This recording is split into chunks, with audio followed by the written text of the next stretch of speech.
Hey y'all, welcome to Mental Health Mondays, check-ins with Jamie Lynn. I am Jamie Lynn, and today I really want to talk about self-care. I think that self-care is very important when we're talking about mental health. How are you taking care of yourself? Again, 2020 has been a really hard year for so many people in so many different ways. And so today I want to talk about what are you doing for you? Not what are you doing for your job or your spouse or your children or your friends or your neighbor or your volunteer group. What are you doing for you? There's 3 areas of self-care that I want to talk about today. We have mental self-care, physical self-care, and emotional. So what are you doing for mental self-care? That sounds kind of hard. For me, I read. I'm part of a book club. Okay, I'm part of several book clubs, a couple in person and then a couple online through Facebook. I like to read, and that's my escape. Sometimes with the books that we choose with one of my book clubs, I'm like, I don't know if I'm going to like this, and I wouldn't have picked it. And I read through and I end up really liking them and having some really meaningful discussions and am really nurturing myself mentally with this. I talk to friends and that really helps with my mental self-care. And then a really big part of self-care for me, for the mental aspect, is taking medication. I take medication daily to help me get through the day. And taking that medication the way it's prescribed and the way it's meant to be is how I take care of myself. And that's part of self-care. So then physically, what can we do physically for self-care? I am a runner also. I ran a lot more when I was younger than I do now. My body doesn't, my aches and pains are felt more. But anyways, I like to run. What do you like to do? Yoga is a really good physical activity. Walking, riding a bike, eating healthy is really good for physical self-care. And then sometimes maybe, sneaking in that junk food or that really good soul food that makes you feel good, as long as we're not emotionally eating.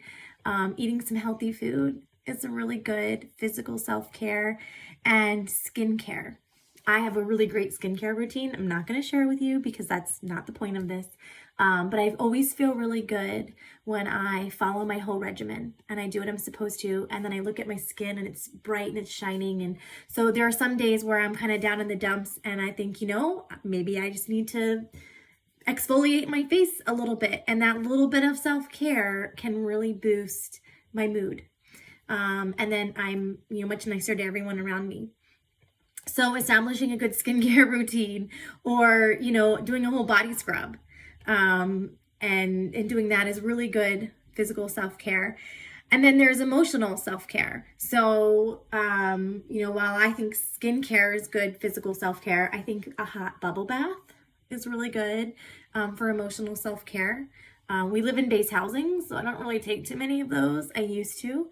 And I have a rule. So I'm married with kids and I have a rule when I'm going to have my bath, that's me time. And there better be blood or, risk of loss of limb for my husband or one of the kids to come interrupt me. And they understand though, and they give me that space. So taking a nice warm bath can be really good emotional self-care. Volunteering and helping others, as long as you're not overexpending yourself, is a really good way to exercise emotional self-care. Doing art and being creative. I have a friend in Colorado who likes to express herself through art. It's nothing to do with the career path that she has in, but she finds solace in it, and it helps center her, and it really helps her emotionally, and she takes care of herself with that.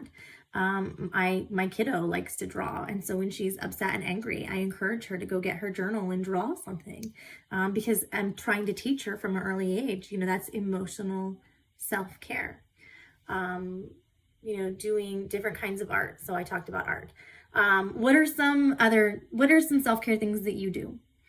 Before the pandemic, one of my favorite, and this comes from a place of privilege, and I realize that and acknowledge it, but getting a pedicure was part of my normal monthly self-care routine, and that has changed now. And so I go and I've found other ways, and that would fall under the physical self-care, and maybe emotional too, because, for me, a good foot massage can really reset the tone of a day. But so anyways, tell me, what do you do for self-care? I am really interested to learn, and maybe I'll find something new, or somebody else might find a new avenue for healthy self-care. You guys have a great day. I'll see you next week.